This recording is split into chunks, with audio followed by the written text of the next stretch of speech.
नमस्कार दोस्तों, मैं रामकरण साहू स्वागत करता हूं आप सबका आपके अपने YouTube channel study with Raman classes में। दोस्तों, जैसा कि हम सबको पता है, हम इस समय एक ऐसी दौड़ पे चल रहे हैं जहां पे बहुत भीड़ है और इस भीड़ में वही निकलेगा जो ज़्यादा मेहनत करेगा। कुछ लोग रेलवे स्टेशन पे सिर्फ इसलिए खड़े रह जाते हैं कि डिब्बे में भीड़ बहुत है और चढ़ने की जगह नहीं है, तो ऐसे ट्रेनें आती हैं और चली जाती हैं और व्यक्ति खड़ा का खड़ा रह जाता है। हमें ऐसे हालात में क्या करना है? हमें भी उस भीड़ का हिस्सा बन के अपनी जगह निर्धारित करनी है। अगर आपने देखा कि भीड़ है तो आप कभी नहीं चढ़ पाओगे। कोई ऐसी जगह नहीं जहाँ भीड़ ना हो। आपको अपने आप को उजागर करना है। ब्रह्मांड में हजारों तारे हैं, लेकिन सूर्य उनमें से निकल के आता है, अपने आप को दिखाता है सूर्य। इसी प्रकार आपको भी अपने आप को दिखाना है। भीड़ तो बहुत है, हर जगह पे भीड़ बहुत है। आज एक वैकेंसी और उस पर 10,000 पोस्ट हैं, मतलब एक वैकेंसी और 10,000 एप्लीकेंट हैं। 10,000 लोग एक पद को लेने के लिए दौड़ रहे हैं। आप क्या करोगे?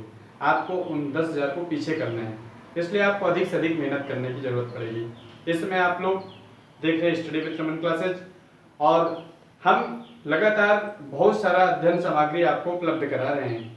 रेगुलर शाम को जीएस का ऑनलाइन लाइव टेस्ट होता है और रोजाना केमिस्ट्री की एक क्लास होती है, जिसमें इस समय हम लोग आईयूपीएसी क्या होता है पढ़ रहे हैं। आईयूपीएसी में कल स्टार्ट किया था हमने हाइड्रोकार्बन क्या है। जब तक आईयूपीएसी में आपको हाइड्रोकार्बन नहीं पता होगा तब तक आप कुछ भी नहीं समझ सकते हो। तो उसी श्रृंखला को आगे बढ़ा रहे हैं। ये श्रृंखला उन विद्यार्थियों के लिए बहुत महत्वपूर्ण है जो नीट की तैयारी कर रहे हैं, आईआईटी जेईई, मतलब उन लोगों को केमिस्ट्री में बहुत भय सा लगता है। हम बहुत डीपली और बहुत विस्तार से केमिस्ट्री आपको समझाएंगे। 12th स्टैंडर्ड के स्टूडेंट, बीएससी, एमएससी, किसी भी क्लास के स्टूडेंट इन वीडियो को देख सकता है और ऑर्गेनिक कंपाउंड का आईयूपीएसी नॉमेनक्लेचर कैसे करेंगे आसानी से समझ सकता है। जब तक आपको आईयूपीएसी नहीं आएगा तब तक आपको ऑर्गेनिक केमिस्ट्री बिल्कुल भी समझ में नहीं आएगा। तो आइए शुरू करते हैं। शुरू करने से पहले अगर आप हमारे वीडियो को पहली बार देख रहे हैं, हमारे चैनल पर पहली बार हैं, तो आपका बहुत बहुत स्वागत है। आप वीडियो को देखिए, लाइक करिए, शेयर करिए। अगर सब पसंद आए तो हमारे चैनल को सब्सक्राइब जरूर करिए। तो चलिए शुरू करते हैं। आईयूपीएसी, आईयूपीएसी कल हमने मतलब बताया था international union of pure and applied chemistry, और कल मैंने हाइड्रोकार्बन बताया था, उनका क्लासिफिकेशन बताया था। आज आईयूपीएसी पढ़ेंगे, लेकिन हमें ये पता होना चाहिए कि आईयूपीएसी पढ़ने के लिए हमारे पास महत्वपूर्ण बिंदु क्या क्या होने चाहिए, क्या चीजें हमको पता होना चाहिए। कोई भी आईयूपीएसी नाम 3 चीजों से मिलकर बना होता है। पहला होता है वर्ड रूट। क्या कहते हैं? वर्ड रूट, जिसे कहते हैं मूल शब्द। क्या कहते हैं? मूल शब्द जो होता है। दूसरा आपका क्या होता है? वो होता है पूर्व लग्न। क्या होता है? पूर्व लग्न। पूर्व लग्न को अंग्रेजी में कहते हैं प्रीफिक्स। पूर्व लग्न क्या कहते हैं? प्रीफिक्स। और जो तीसरा महत्वपूर्ण पॉइंट होता है वो होता है अनुलग्न। अनुलग्न, अनुलग्न को कहा जाता है सफिक्स। जब तक आपको वर्ड मूल क्या है, वर्ड रूट क्या है, मूल शब्द क्या है, पूर्व लग्न क्या है, अनुलग्न क्या है नहीं पता होंगे, तब तक आप आईयूपीएसी नहीं सीख पाएंगे। तो चलिए हम आज का आईयूपीएसी का जो पहला टॉपिक है वह है आपका वर्ड रूट। मूल शब्द क्या होते हैं, इस पे चर्चा करते हैं। देखिए, मूल शब्द वो होते हैं जो किसी भी ऑर्गेनिक कंपाउंड में कितने कार्बन है, जो मूल होता है कार्बन श्रृंखला को गिनते हैं हम, मूल शब्द के पर गिनते हैं कितने कार्बन के परमाणु उपस्थित हैं, उन्हें ही मूल शब्द कहा जाता है। मूल शब्द क्या होते हैं आप समझ लीजिए। मूल रूट जो होता है, वर्ड रूट जो होता है, सबसे महत्वपूर्ण यह है, आप समझ लीजिए। रूट तो आप समझ रहे हैं क्या होता है, मूल और वर्ड माने शब्द। मूल रूट का मतलब क्या होता है, आप कोई कंपाउंड है, उस कंपाउंड में नंबर ऑफ कार्बन कितने उपस्थित है, मूल वही होता है। उसी के आधार पे आप आईयूपीएसी नॉमेनक्लेचर करते हैं। तो आइए जरा समझ लेते हैं कि ये क्या होता है वर्ड मूल। तो आप समझिए, जब कहीं किसी कंपाउंड में एक कार्बन होगा तो इसको पढ़ते हैं मेथ। क्या पढ़ते हैं? मेथ। 2 कार्बन होगा तो इसको पढ़ते हैं एथ। 3 कार्बन होगा तो इसको पढ़ते हैं प्रोप। 4 कार्बन होगा तो इसको पढ़ते हैं ब्यूट। 5 कार्बन होगा तो इसको पढ़ते हैं pent. 6 carbon hex. 7 carbon hept. 8 carbon है तो पढ़ते हैं ऑक्ट। 9 कार्बन है तो पढ़ते हैं नोन। 10 कार्बन है तो पढ़ते हैं डेक। अच्छा, इसके आगे आप समझ लीजिए, जब 10 के आगे कार्बन होते हैं, मान लीजिए 11 कार्बन हो गया, तो इसको पढ़ते हैं अनडेक।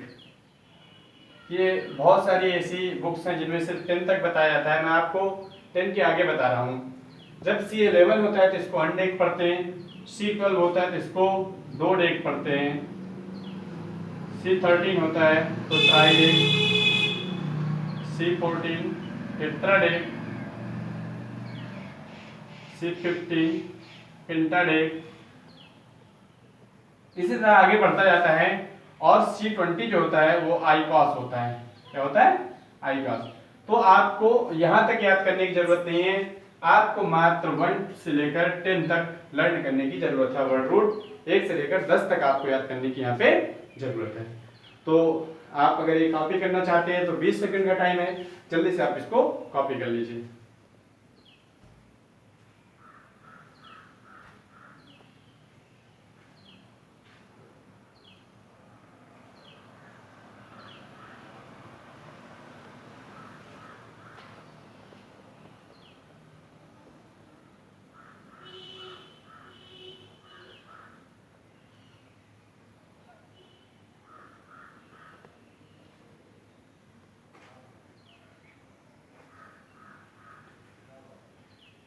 तो आपने समझ लिया होगा, इसे कॉपी कर लिया होगा, क्या होता है वर्ड रूट ये हम समझ चुके हैं। आइए अब बात करते हैं हम पूर्व लग्न क्या होते हैं, सफिक्स क्या होता है, सॉरी प्रीफिक्स क्या होता है। अब हमारी जो दूसरी बात है IUPAC सीखने के लिए वो है प्रीफिक्स क्या होते हैं। प्रीफिक्स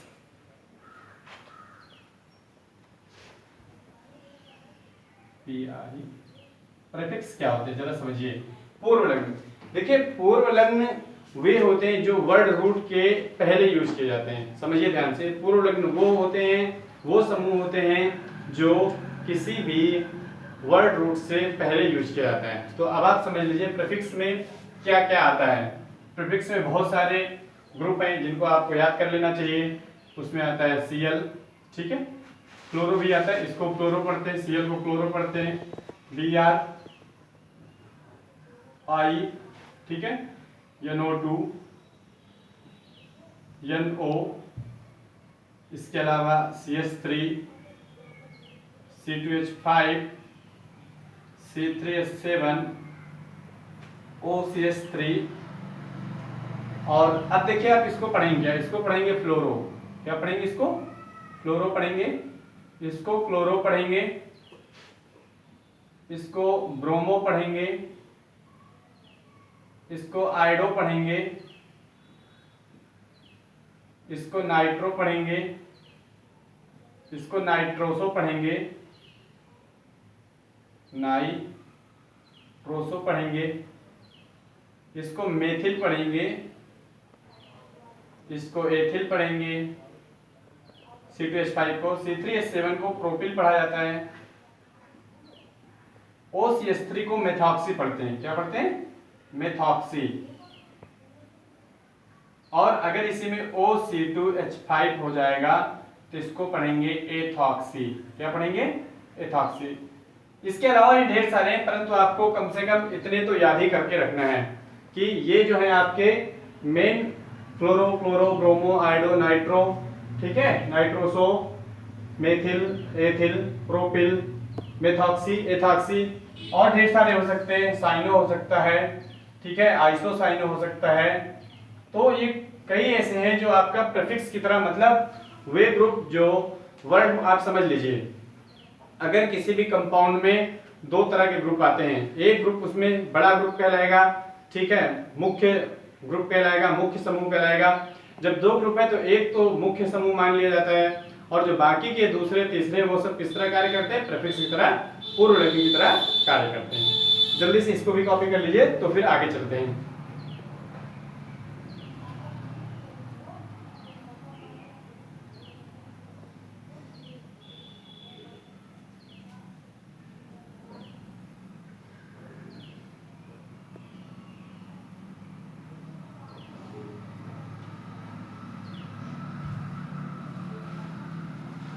चलिए अब बात करते हैं हम, जब हमें पता चल गया वर्ड रूट क्या होता है, ठीक है, पूर्व लग्न क्या होता है, अब हम बात करेंगे अनुलग्न क्या होते हैं।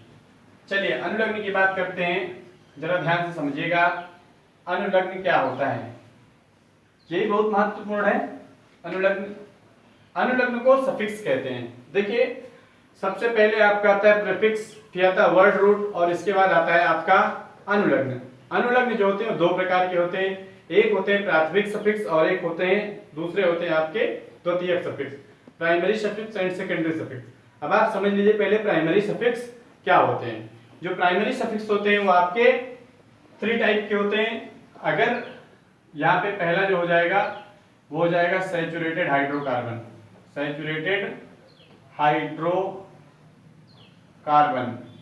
कल मैंने सैचुरेटेड हाइड्रोकार्बन की बात की थी और सैचुरेटेड हाइड्रोकार्बन के अंतर्गत क्या आते थे, एल्केन। इनका सामान्य सूत्र होता है CnH2+2 और इसका जो फर्स्ट कंपाउंड हो जाएगा CH4 हो जाएगा। तो जो आपका सैचुरेटेड हाइड्रोकार्बन हो जाएगा फर्स्ट नंबर, उसके लिखिए, हम बात कर रहे हैं इसमें प्राइमरी सफिक्स की बात कर रहे हैं। किसकी बात कर रहे हैं, प्राइमरी सफिक्स की बात कर रहे हैं। बहुत ध्यान से समझिएगा, प्राइमरी सफिक्स में पहला सैचुरेटेड हाइड्रोकार्बन और उसके लिए यूज किया जाएगा एन। क्या यूज किया जाएगा, एन। ध्यान से देख लीजिए आप, उसके लिए एन यूज किया जाएगा, ठीक। और जब एन यूज किया उनमें सब में क्या होगा, सिंगल बॉन्ड होगा। चलिए इसी में आपका जो सेकंड नंबर आता है वो आती है एल्कीन आती है। क्या आती है, एल्कीन। और एल्कीन का जो सामान्य सूत्र होता है मैं बता दूं आपको, वो होता है CnH2n होता है। अगर इसमें पहला जो सबसे सरलतम कंपाउंड एल्कीन का C2H4 है और इसके लिए जो आपका सफिक्स होगा वो कहलाएगा ईन। क्या कहलाएगा, ईन कहलाएगा। क्या कहलाएगा, ईन कहलाएगा और ये डबल बॉन्डेड होगा, राइट। इसके बाद जो तीसरा आपका प्राइमरी सफिक्स है वो होता है एल्काइन। क्या होता है, एल्काइन होता है। इनका जनरल फार्मूला CnH2n-2 होता है। जो सबसे सिंपलेस्ट इसका कंपाउंड है वो C2H2 है। इसको आइन पढ़ते हैं। क्या पढ़ते हैं, आइन। यहाँ पे क्या बोला जाएगा, आइन लगेगा और यहाँ पे आइन, और ये ट्रिपल बॉन्डेड होते हैं। तो ये तो हो गए आपके प्राइमरी सफिक्स, ठीक है। तो आप एक बार समझ लीजिए, कोई भी IUPAC जो नाम होगा 3 चीजों से मिलकर बना होगा। सबसे पहले उसमें क्या आता है, प्रीफिक्स आता है, प्रीफिक्स। इसके बाद वर्ड रूट आता है और वर्ड रूट के पश्चात आपका आता है सफिक्स। तो ये बात आप ध्यान रखिएगा, जब आपको प्रीफिक्स पता चल गया, वर्ड रूट पता चल गया, सफिक्स पता चल गया, तो अब इसके बाद हमको पता करना है सेकेंडरी सफिक्स। क्या पता करना है, सेकेंडरी सफिक्स। तो अब चला, ये देख चुके हैं आप, अच्छे समझ चुके हैं आप। वीडियो को जूम करके भी देख सकते हैं, आप उसको पॉज कर सकते हैं, पॉज करके भी देख सकते हैं। अगर कोई टॉपिक आपको छूट गया है तो आप पॉज करके देखिए। अब हम बात करेंगे सेकेंडरी सफिक्स की। सेकेंडरी सफिक्स क्या होते हैं, देखिए। जब हम सेकेंडरी सफिक्स की बात करेंगे तो सेकेंडरी सफिक्स के अंतर्गत ढेर सारे कार्बनिक कंपाउंड्स के ग्रुप आते हैं, समूह आते हैं, ऑर्गेनिक कंपाउंड के ग्रुप आते हैं। जैसे फॉर एग्जांपल COOH हो जाए, राइट, आपका CHO हो जाए, OH हो जाए, CN हो जाए, C डबल बॉन्ड हो जाए। तो ये ढेर सारे जो ग्रुप आते हैं उनको हम क्या कहते हैं, सेकेंडरी सफिक्स कहते हैं। अब देखिए, जब किसी भी कंपाउंड में प्राइमरी और सेकेंडरी दोनों सफिक्स होंगे तो आप किसको वरीयता देंगे, प्राइमरी को देंगे या सेकेंडरी को देंगे। जब दोनों होंगे या और इसके अलावा आपको प्रतिस्थापी समूह मिल जाए जिसको आप पूर्व लग्न कहेंगे, प्रीफिक्स कहेंगे, तो क्या करेंगे। ये सारा ज्ञान और ये सारी बातें हम लोग नेक्स्ट वीडियो में समझेंगे। इसके अलावा जो सफिक्स हैं जिनको अनुलग्न कहते हैं, उनमें वरीयता का क्रम क्या है, क्या ऑर्डर है, कौन सा ग्रुप बड़ा ग्रुप होता है, कौन उसके बाद आता है। तो ये सारा टॉपिक हम लोग नेक्स्ट वीडियो में पढ़ेंगे। हमारा आज का ये वीडियो आपको कैसा लगा, आप हमें कमेंट करके जरूर बताइएगा। अगर वीडियो पसंद आए तो इसे लाइक करिए, शेयर करिए, और अगर अभी तक आपने हमारे चैनल को सब्सक्राइब नहीं किया तो चैनल को सब्सक्राइब जरूर करिए। पूरा वीडियो देखने के लिए बहुत बहुत धन्यवाद। आपका दिन शुभ हो। Thank you.